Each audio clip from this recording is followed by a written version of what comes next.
Coming up next on Passion Struck, here's a question for you. When was the last time you actually shut up and listened? Not the kind of listening where you nod along while secretly thinking about what you're going to say next, but the real, uncomfortable, oh wow, this is vulnerable kind of listening. In today's episode, we're breaking down why listening is harder than it looks and why it's almost the most underrated superpower for building connection, killing loneliness, and maybe even figuring out your own messy life in the process. If you're tired of small talk and ready to get real, stick around.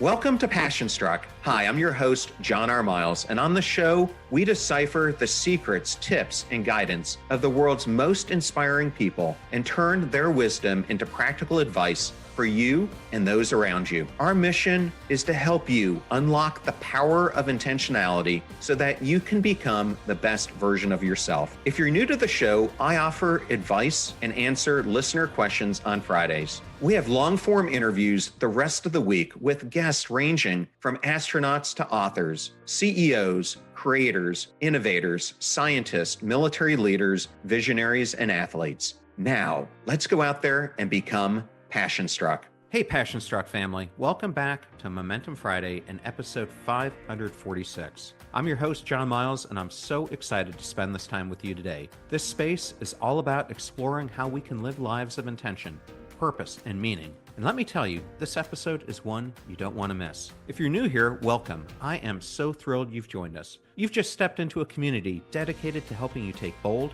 actionable steps toward the life you've always envisioned. Whether you're a longtime listener or a first-timer, this is a place where we turn passion into action. Before we dive into today's topic, let me tell you about this week's incredible episodes. On Tuesday, I sat down with Jessica Zweig, the founder of Simply Be and the author of The Light Work. We talked about the transformative power of authenticity and how to tap into your inner light to navigate life's challenges and opportunities. Then on Thursday, I had such a fascinating conversation with George Appling about aligning your actions with your values and finding clarity in your personal mission. It was an eye-opening discussion about discovering what truly drives you and using that knowledge to create a life of purpose. If you missed those episodes, I highly recommend going back and checking them out. They're filled with insights and actionable takeaways that can complement what we're talking about today. For those of you who are just diving in, don't miss our episode starter packs. With over 540 episodes, we've curated playlists on essential themes like leadership, mental health, and personal growth to help you jump right into the content that resonates most with you. You can find them at passionstruck.com/starterpacks or on Spotify. If you want to take what we discuss even deeper, I invite you to sign up for my Live Intentionally newsletter at passionstruck.com. Each week, I share insights, challenges, and strategies to keep you inspired and intentional in your journey. And for those of you who enjoy a visual experience, make sure you subscribe to our YouTube channel for episodes, insights, and highlights that will keep your growth journey dynamic and engaging. Now, let's dive into today's episode. When was the last time you truly practiced the art of listening? And I mean really listening.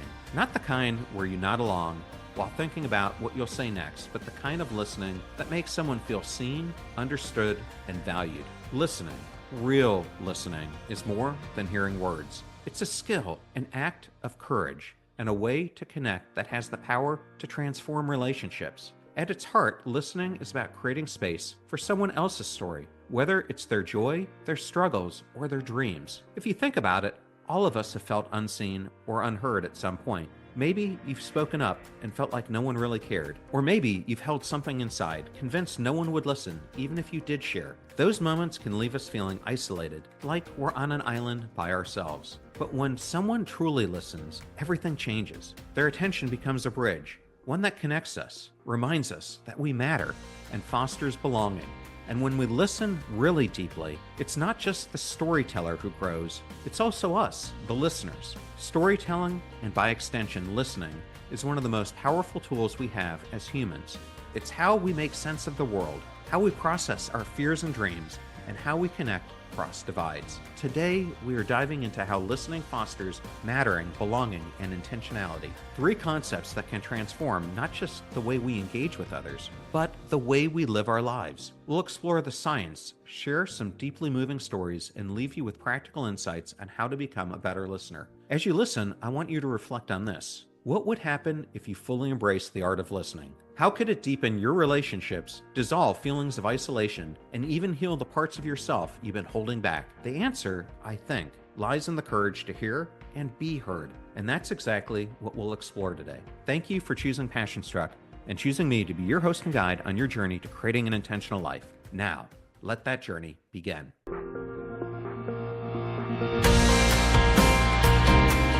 So here's something I've been thinking about a lot lately. Earlier this week, I was chatting with Dr. Allison Wood Brooks, the Harvard Business School expert on the art and science of conversation. This is for an interview that will come out on January 21st. And she said something that really stuck with me. Every conversation is a chance to help someone feel seen or unseen. Think about that. Seen or unseen. It's such a simple idea, but it's loaded with power. Now let me ask you something. When was the last time you walked away from a conversation and thought, wow, that person really saw me for who I am? It's rare, right? Most of the time, we're stuck in this pattern of surface level exchanges. Small talk, polite nods, maybe the occasional, how are you? That doesn't go much deeper than, I'm fine, thanks. But when someone really listens to you, when they lean in, make eye contact, and just get what you're saying, it's like oxygen. It reminds you that your voice, your story, your experience matters.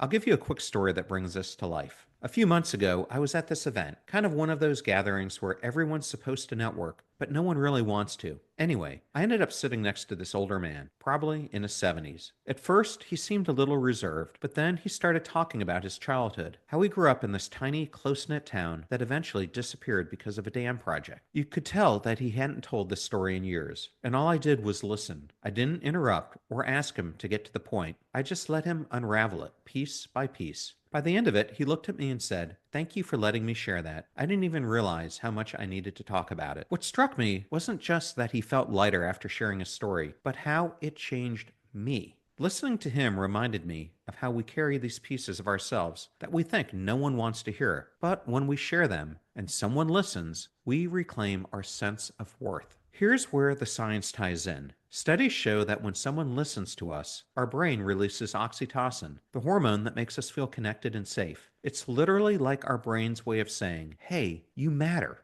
So here's my challenge to you this week. The next time you're talking with someone, whether it's your best friend, your barista, or even your boss, just pause for a moment and really listen. Not the kind of listening where you're waiting for your turn to talk, but the kind where you're fully present. Because when you do, you're giving that person one of the greatest gifts imaginable. The sense that they're seen, that they matter. And honestly, you'll probably walk away feeling like you matter a little more too. All right, we're just getting started on this journey into the art of listening. Coming up, we're diving into belonging, how listening creates those powerful connections that remind us we're all in this together. So in that last section, I talked about how listening makes someone feel seen, but it goes even deeper than that. Listening doesn't just validate someone's story, it connects us. It creates belonging. But what does it really mean to belong? I've been really thinking about this, and it brought me back to something from Louise Hay's mirror work. If you're not familiar, mirror work is the practice where you stand in front of a mirror, look yourself in the eye, and speak affirmations or truths. It's about seeing yourself, really seeing yourself, with all your fears, flaws, and strengths.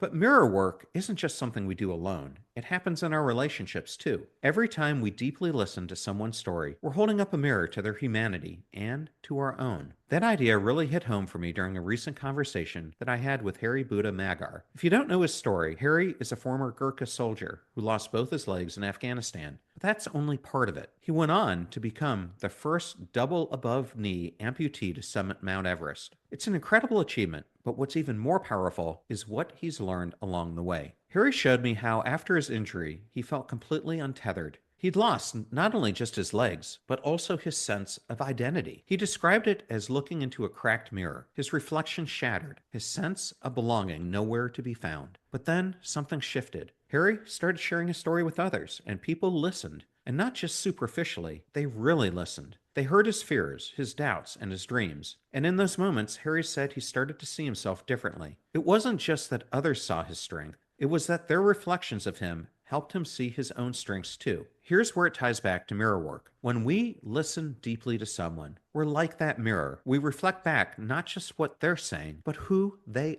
are. And in doing so, we also start to see parts of ourselves, our resilience, our shared fears, our capacity for hope. The science backs this up. When we hear someone else's story and empathize, our mirror neurons, the part of our brain that helps us feel what others feel, light up. It's literally a biological reminder that we're connected. So, what does this have to do with belonging, you might ask? When we step into someone's story, when we truly listen, we see their struggles and dreams are echoes of our own. Harry's journey of rebuilding after loss might not be the same as ours, but the themes are universal.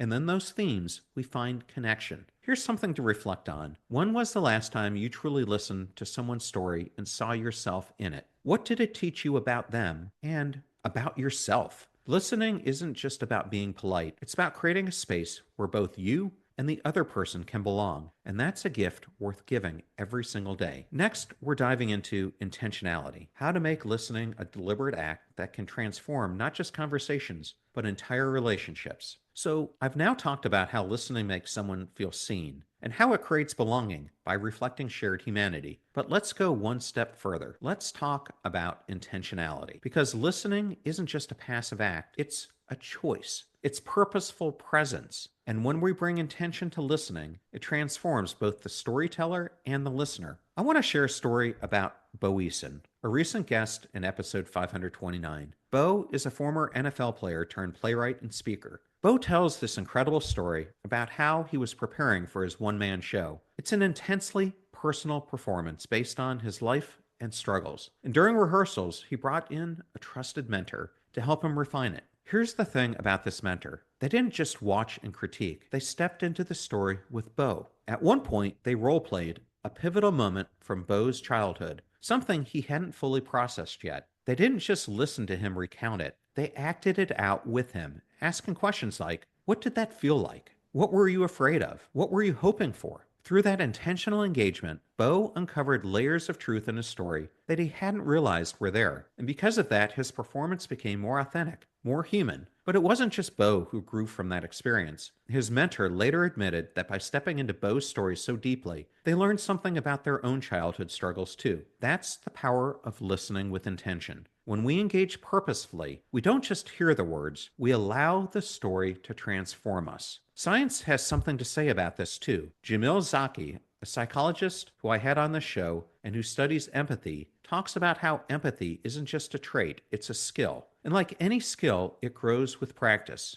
When we listen intentionally, when we engage with curiosity and courage, we're exercising our empathy muscles. And that growth doesn't just help the person we're listening to, it helps us become more compassionate, more self-aware, and ultimately more human. So, how can we bring this level of intentionality into our lives? It starts with asking better questions. Instead of sticking to, how are you? Or what's new? Try asking, what's been on your mind lately? Or what's a challenge you've been facing? Then go a step further. Be present. Imagine yourself in their shoes. Role play it if it feels right. Intentional listening takes effort and courage, but the rewards are extraordinary. It's how we move beyond small talk and into real connection. It's how we show someone that their story has meaning, not just to them, but for us too. Here's something to think about as I wrap up this section. What would it look like if you brought this kind of intention to your next conversation? What might you learn, not just about the other person, but about yourself? Next, I'll dive into the reward of deep listening, what it means to witness someone's courage, and how it can bring healing to us both. So, we've talked about intentional listening, how stepping into someone's story with purpose can transform both the storyteller and the listener. But there's a reward for this kind of deep listening,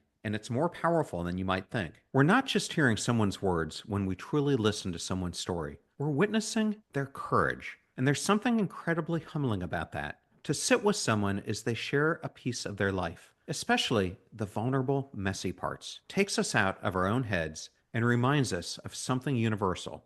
We're all carrying something, and we're all braver than we realize. Let me share a story that illustrates this. There's this incredible program called The Dinner Party. It's a support group for people who've experienced significant loss, and the premise is simple. They come together to share a meal and their stories. One participant, I'll call her Sarah, lost her husband unexpectedly. She joined a dinner party gathering because she felt like no one in her life truly understood her grief. During the meal, she listened as others shared their stories. Stories of losing parents, siblings, partners. Some were raw and recent. Others were wounds that had been scarred over, but still ached. When it was Sarah's turn to speak, she hesitated. She admitted that part of her felt like her grief wasn't as valid as the others. But as she spoke, she realized something profound. Her pain, her experience, wasn't isolated. It was part of a thread running through the entire room. And that's the reward of deep listening. As Sarah listened to the courage of others, to their honesty about their fears and their determination to keep going, it gave her strength. And when she spoke, when others listened to her, she felt less alone. Here's what's fascinating.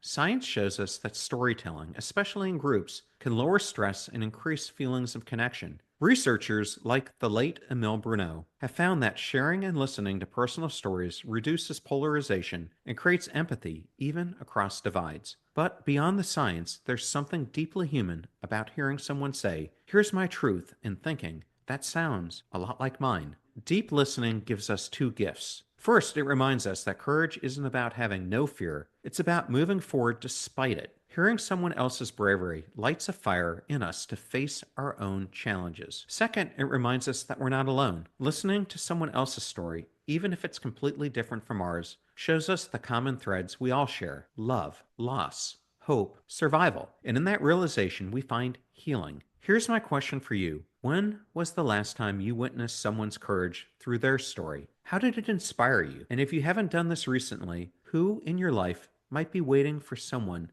to really listen? Deep listening is more than an act of empathy. It's a bridge, a way to connect, to heal, and to grow. Next, we'll talk about how this bridge works in a broader sense, how listening can break through isolation and remind us that we're all part of something bigger. So, we've now talked about how listening honors courage and fosters connection, but let's take it one step further. Listening doesn't just help us connect, it can pull us out of the isolation that so many of us feel in our lives. In a way, listening is like water. It's life giving, and it has the power to break the fever of loneliness. Here's the thing: isolation isn't always about physically being alone. You can be surrounded by people and still feel like no one truly sees or understands you. I think we've all been there at some point, feeling disconnected, even when we're in the middle of a crowd. And here's where my conversation in episode 282 with Julianne Holt-Lundstad comes in. If you don't know her work, Julianne has done groundbreaking research on loneliness and social connection. She's found that loneliness isn't just an emotional experience, it's a public health crisis. Chronic loneliness, she told me, is as harmful to our health as smoking 15 cigarettes a day. It increases our risk of heart disease, depression, and even premature death. But, and this is where it gets hopeful, Julianne emphasized that meaningful social connections can literally reverse these effects. And one of the most powerful ways to build those connections? Deep listening. When someone listens to you, really listens, it's like a dam breaking. The wall of loneliness starts to crumble, and for the first time in a long time, you feel connected. I want to share a story that brings this to life. It's about a man named James. He'd been struggling with depression for years and kept it to himself because he didn't want to burden anyone. He thought, who wants to hear about my problems? One day, a friend invited him to a men's group, a space where people can come together to share their struggles. James was hesitant. He didn't think anyone would understand, let alone care. But when he got there, something unexpected happened. As the other men shared their stories, James realized he wasn't as alone as he thought. One man talked about losing his job and feeling like he'd failed his family. Another shared how his marriage was falling apart.